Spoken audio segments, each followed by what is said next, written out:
Улаанбаатарын Дагуул хот Налахын дэнждэр Монгол Германы ашигт малтмал технологийн их сургууль байгуулагдаад хичээлийн нэгт хичээлээ үтэх гэж байна.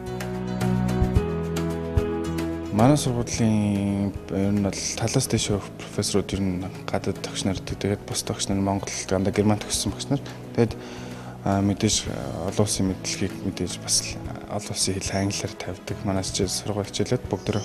Тэгээд нэмэлт дээрээс нь Монголд хамгийн анхны кампустай сургууль. Та нар харж байгаа айгуу гоё харгаж гисэн тийм сэтгэл татам сургууль. Тийм.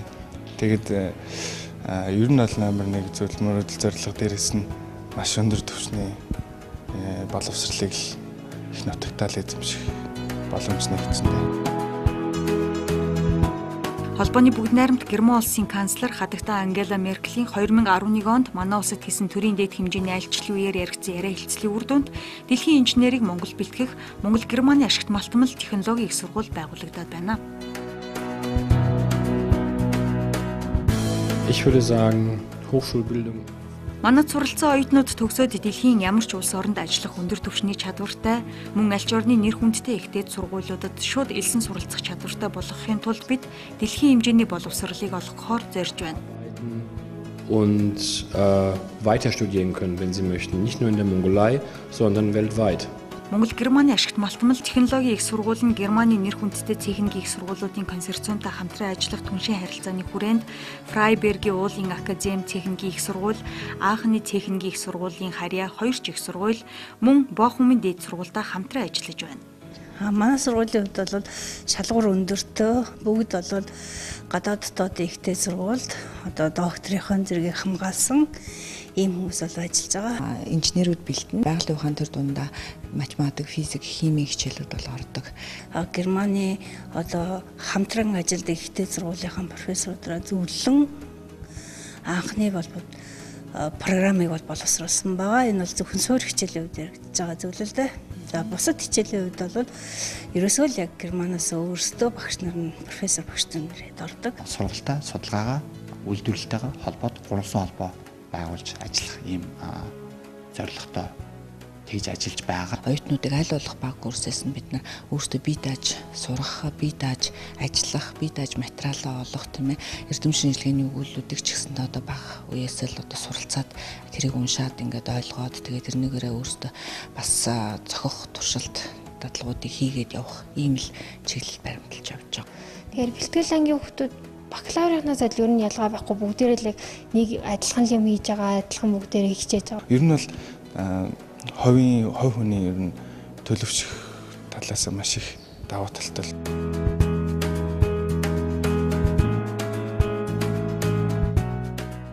Одоо залуучууд дэлхийн хэмжээний боловсролыг хөлийн дэст авч бус эх орондоо эзэмших бүрэн боломжтой болжээ.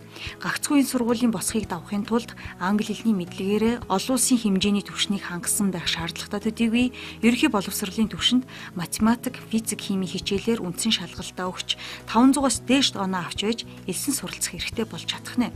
Өнгөрсөн хичээлийн жилд 300 гаруй хүүхэд элсэлтийн шалгалт өгснөөс 60-аад эсэгч нь тэнцсэн нь хичнээн шалгуур өндөртөө болохыг харуулж байна. Уг нь сургуулийн хүчин чадлын хувьд 700 оюутны багт амжтай.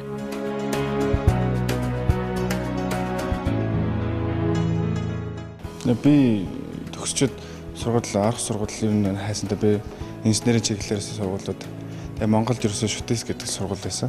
Тэгээд гадагшаа яв гэсэн төлөвлөгөөтэй яжгаад 8 сар 6 сар төгсчөд бодлого конкурсын дараа шалгалтанд зарлагдсан. GMIT сургуулийн. Тэгээд өгөөд тэтгэлийн байранд тэнцээд энэ сургуульд орж ирсэн байгаа. Тэгээд миний номер 1 шалтгаан бол мэдээж мөрөдлөө зорилгод агсан. Дээрээс нь мэдээж Монголд их нутагта гэрэгтэйг ойрхон маш өндөр түвшний боловсролыг авах гэж сургуулийг сонгосон да.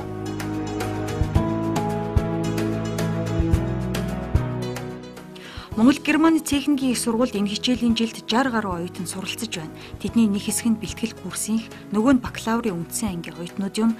Эсэлтийн шалгалтаар англи хэлний бүтэн оноонд хүрээгүй эсэгчид энэхүү хэлний бэлтгэлээ хангадаг байна. Гэхдээ үндсэн хичээлээ адил түвшинд үздэг. За одоо тус сургууль уул уурхаан боловсруулалтын болон хүрээлэн буй орчны инженеруудыг бэлтгэж байна.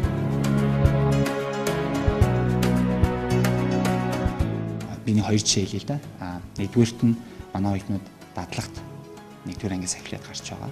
Үйлдвэрээр очиж ажиллаж байгаа.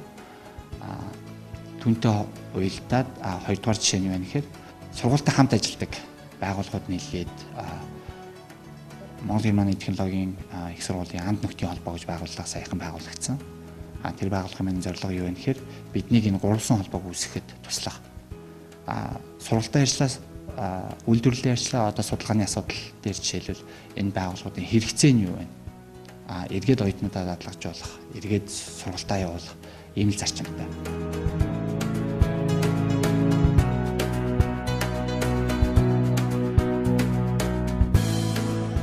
Энд оюутны суралцах 5 дахь бүрэн хангагджээ. Хичээлийн анги танхим бүрэн хүрэлцээтэй, дадлагын хэрэглэгдэхүүн хангалттай, хөгжлийн бэрхшээлтэй оюутнуудад хүртэл дэд бүтцийн шийдэж өгч, сургалтыг хэрэглээнд илүүтэй тулгуурлаж, судалгаа хийх боломжоор хангахыг чухалчилдаг байна.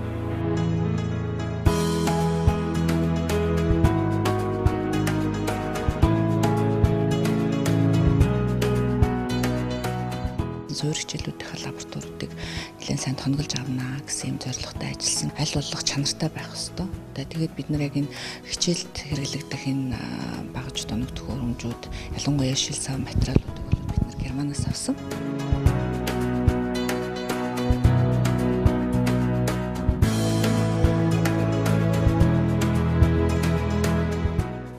Одоогоор Монголын их сургуулиудад хараахан байхгүй багаж хэрэгслээр тоноглогдсон энэ лабораторид оюутнууд урмлын тосноос биотүш гаргах туршилтыг хийж байна.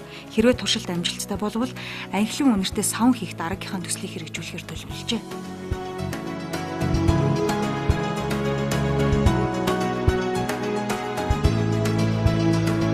Анх бол манай англи нэгшлэнд нь байхаар биднэрт одоо ийм төсөл хийх сонирхолтой хүмүүстэй хамт хийгсэн одоо санаачлаг гаргаад тэгээд сайн дурын 11 хүүхэд нийлээд энэ төслийг бол эхлүүлсэн.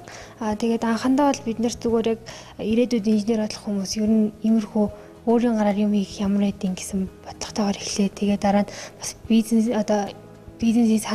санаачлага бас биднэрт нэг талаараа сургаад тэгээд нөгөө талаараа бас хаяг юмнаас яаж бүтээгдэхүүн гаргаж ирээд дахин боловсруулах тухай ер нь л зааж өгөх байдлаар л ихсэн үйл ажиллагаагаа.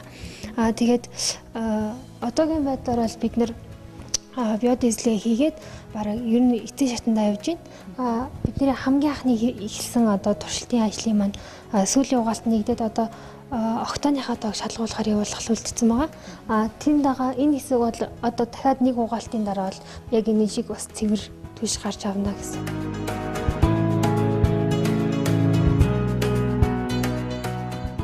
Энэ төсөл бэлтгэл болон 1-р курсын оюутнууд оролцжээ.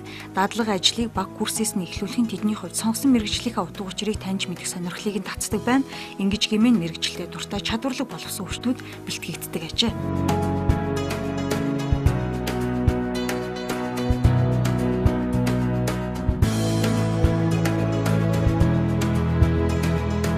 Цаашдаа манай сургуульч нөгөө процесс инженерийн буюу одоо уул уурхайн боловсруулах инженер бэлтгэн. Тэгэхээр энэ чиглэл рүү мэдээж судалгааны ажлууд бас хийгдэн. Манад одоо уул уурхайн бүтээгдэхүүн гол түүхийдүүд болох минерал одоо металлын чиглэлийн судалгаа, нөгөөх нь бол одоо нүүрс нефт гэдэг тийм ээ. Энэ шатах ашигт малтмлын чиглэлийн судалгаанууд явуулна. Тийм учраас энэ чиглэлийн бас ихний дэд бүтцийн одоо багш тоног төхөөрөмжүүдийг бас бид нар аваад байгаа. Германаас бол одоо сая болоод механикийн хичээлийг бол заад механик инженерийн хичээлийг заалаа. Хүүхдүүдээр бол сая жишээл хулганы хавах хийлгээ тэрийг одоо өөрөх нь инерцээр явуулах ийм уралдаан зохиох жишээтэй. За энэгээр юу ойлгуулсан гэхээр одоо кинетик энерги гэж юу юм, потенциал энерги гэж юу юм. За энэ хоёр энерги нэгнээс нөгөөдөө шилжихэд ямар хүч гарч байгаа юм ч гэдэг юм уу тийм ээ. Энийг хүүхдүүд маш гоё мэдэрч ингэж авсан юм байгаа юм шиг харагдсан л да. За гэх мэтлэнгээр ямар нэгэн бас хийлгэх гэдэг нь сураад байдаг, уншаад байдаг, бодоод байдаг гэхээсээ илүү бас хийлгэхтэй тал руугаа маш их анхаарч хийлгдэг юм болов уу гэж би бас бодлоо. Миний хувьд бол зүгээр инженерийн математик гэдгийг бол зааж байгаа. Тэгэхээр би бол урд нь их сургууль багшилж байсан ерөнхийд бол онлын математик. Онлынхаа математикийн ангид бол математик өндөр түвшинд хичээл заах гэдэг байдлаар бол их анхаардаг байлаа. Одоо инженерийн математик гэхээр бол маш их амьдралаас математикийг амьдралд яаж хэрэгж байгаа юм бэ гэдэг ийм жишээнүүд маш их байдаг юм байна. Жишээлбэл одоо хүний бөөрийг одоо юу яа тийм л та тийм математикийн эллипсийн ойлтын тусламжтайгаар болоод бөөрлийн яг нэг зэг рүү болоод туяа тусгаж имжилдэг тийм ээ бөөрийн жолог хайлуулдаг ч гэдэг юм уу тийм ээ. За ийм сайхан олтуудыг бол математикийг ашиглаж хийдэг юм байна. За тэгэхээр бол тэр бүхнийг бол гоё мэдрээд ингээ уншаад хийж авч байгаа нь бол бас надад их сонирхолтой гоё санагдаж байгаа л да. Хүүхдүүдэд ч гэсэн сонирхолтой. Монгол-Герман хоёр улсын засгийн газрын дэмжлэгтэй байгуулагдсан энэ сургуульд хэрэгжиж байгаа менежментийн төслийн 1-р шат эх оны 6-р сард дуусч 2 дахь шатны буюу дунд хугацааны төлөвлөлт 2019 он хүртэл хэрэгжих юм а.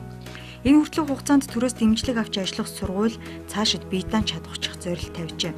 Аль болох нэмэн үртэг шингэсэн бүтээгдэхүүн үйлдвэрлэлийн инженерүүд бэлтгэхэд анхаарч боловсон хүчний эрэлтэд нийцсэн судалгаанд үндэслэж байна. Одоо тус сургууль уул уурхаан боловсруулах инженерийн бакалаврын 4 жил, механик инженерийн бэлтгэл хөтөлбөр 1 жил, хүрээлэнбүү орчны инженерийн бакалаврын 4 жилийн ангиудад эсэлт аван суралцуулж байна. Энэ хичээлийн жилд оюутнууд 7 сая төгрөгийн төлбөртэй суралцж байгаа юм. Энд оюутны татвар байр, сургалтын бүх хэрэглэгдэхүүнүүд, үйлдвэрлэлийн дадлагад гарах зардлууд багтжээ. Хэрвээ оюутан амжилттай суралцвал тэтгэлэгт бүрэн хамрагдах боломжтой. Одоо тус сургуулийн оюутнуудын 30% тэтгэлэгтээ суралцж байна. Мөн бас нэг давуу боломж байгаа нь Германы хамтран ажилладаг ихтэй сургуулиудтай шилжин суралцах явдал юм а.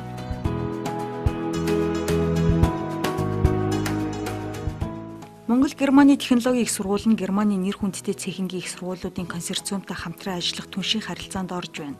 Эдгээр түншүүд нь Монгол-Германы цэхингийн их сургуулийн сургалтын үйл ажиллагаанд дэмжлэг үзүүлж, сургалтын хөтөлбөрийг боловсруулахад оролцох юм а. Гол нь Монгол-Германы цэхингийн их сургуулиас санал болгож байгаа хичээлийн хөтөлбөр болон олон улсад хүлээн зөвшөөрөгдсөн ихтэй сургуулиудын стандарттай нийцэж байхад оршино. Германы гэсэн тод толтой явдаг бос сургуулиудтай холбогдож ажиллах тийм зарчим байгаа. Нэгдүгürt нь хамгийн эхлээд Оманд байдаг сургуультай бид нар тодорхой хэмжээгээр холбогдож эхэлж байгаа. Түүнчлэн цаашдаа Хятадын сургуулиудтай бид нар бас ярилцж байгаа. Хонконгийн сургуультай, Америкийн сургуулиудтай хэмжлэнгээр цаад утга нь юу байна вэ гэхээр зүгээр нэг одоо сургуулиудтай хамт ажиллагаа хөгжүүлж ийн гэдэг ингээд нэг хоёр хүнээс цаашаа явуулахтаа биш. Хамгийн гол нь тэнд байгаа мэдлэг чадварыг тодорхой хэмжээгээр Монгол шингээх, эргүүлээд хүмүүсээ дадлагжуулах ганц оюутнуудыг багш нарын гарч байдаг юм уу. Магадгүй цаашлаад тэр сургуулиудаараа дамжаад түрүү ярьжсэн үйлдвэрлэлийн байгууллагад оюутнуудыгаа тухайн улсад дадлага хийх, болцоо гэрэл хийх ийм л зарчмыг барьж ажиллаж байгаа.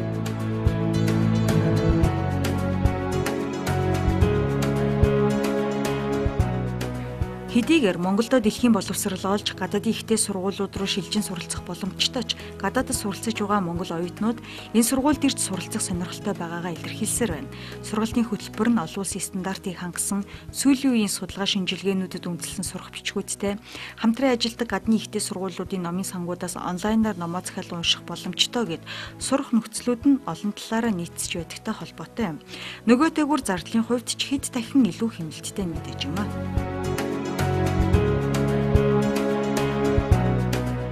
Манай номын санд одоогоор 3000 ном байгаа. Үүний 700-аад нь герман хэл дээр, үлдсэн нь болохоор англи хэл дээр номнууд байгаа. Номнуудаа ер нь бүгдийн нөгөө Германаас, Америкаас бүх номоо захиалж авчирдаг. Бусад сургуулиудын номын сангаас юугаараа илүү байна гэхээр зэрэг номын сан маань ерөөхдөө нөгөө сүүлийн үеийн орчин үеийн технологиор тохижуулагдсан. Оюутнуудыг нөгөө бүх цагаан номын сандаа зарцуулах бүх цагийн нээлттэйгээр авч өгсөн. Өглөө 9-оос орой 22 цаг хүртэл ажилладаг. Сургууль 10 алхмын зайд оюутны дотор байртай.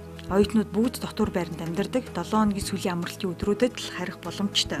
Гэртээ байгаагаас тутахааргүй тохилог орчинд тэд амьдарч байна.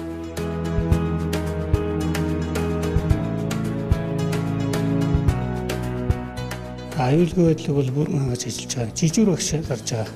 Оюутны байрны багш нь бол 24 цагаар гардаг. Дээрээс нь сургуулийн жижүүр гарч байна. Сургуулийн секретийн хамгаалтын арга гарч байгаа.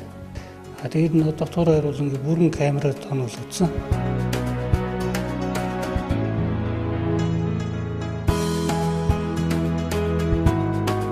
Дотор байрны аюулгүй байдал бүрэн хангагджээ. Ослын үеийн гарц давхар болгонд гал унтраах шугам, өрөө бүхэндх галын тохиолдол, гэрэл тацарсан тохиолдолд ажиллах нөөц гэрэлгээд ер нь бүгдийн л Европ стандартын шаардлагад нийцүүлжээ.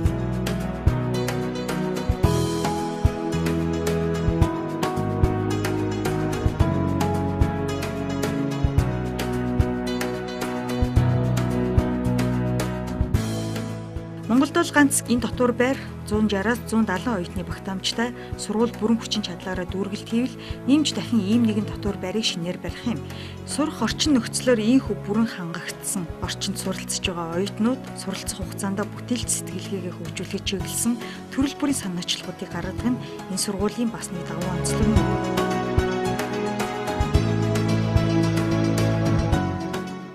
Бидний сургуулийн үүдээр анх ороход хуванцар савны цуглуулга анхаарал татаж байлаа. Сүүлд сонирхон асуувал нэгэнт хогийн савнд орох энэ савнуудыг дахин ашиглаж юу хийж болох тухай төсөл хэрэгжүүлэхээр бэлдэж байгаа юм байна. Инженерийн бүтээл сэтгэлгээ өчүүхэн ч гэсэн зүйл бүтээлчээр хандхаас эхэлдгийг энд тод томруунаар мэдрүүлж байгаагийн нэг жишээ гэхэд л энэ юм а. Сургуулийн оюутнууд төслийн хүрээнд урлагийн сургуулийн оюутнуудтай уулзалт хийж хаягдл саваар юу хийж болох талаар зөвлөлдсөн байна. Удахгүй тэд хамтын бүтээлгийнх ажилд орно. Ажил мэргэжилтэй чадвартай мэргэжилтэн төрүүлэхийн тулд оюутныг бүтээлч хамт санаачлагч болгох нь Монгол Германы технологийн их сургуулийн сургалтын хөтөлбөрийн амин сүнс гэж хэлж болох чухал арга зүй юм.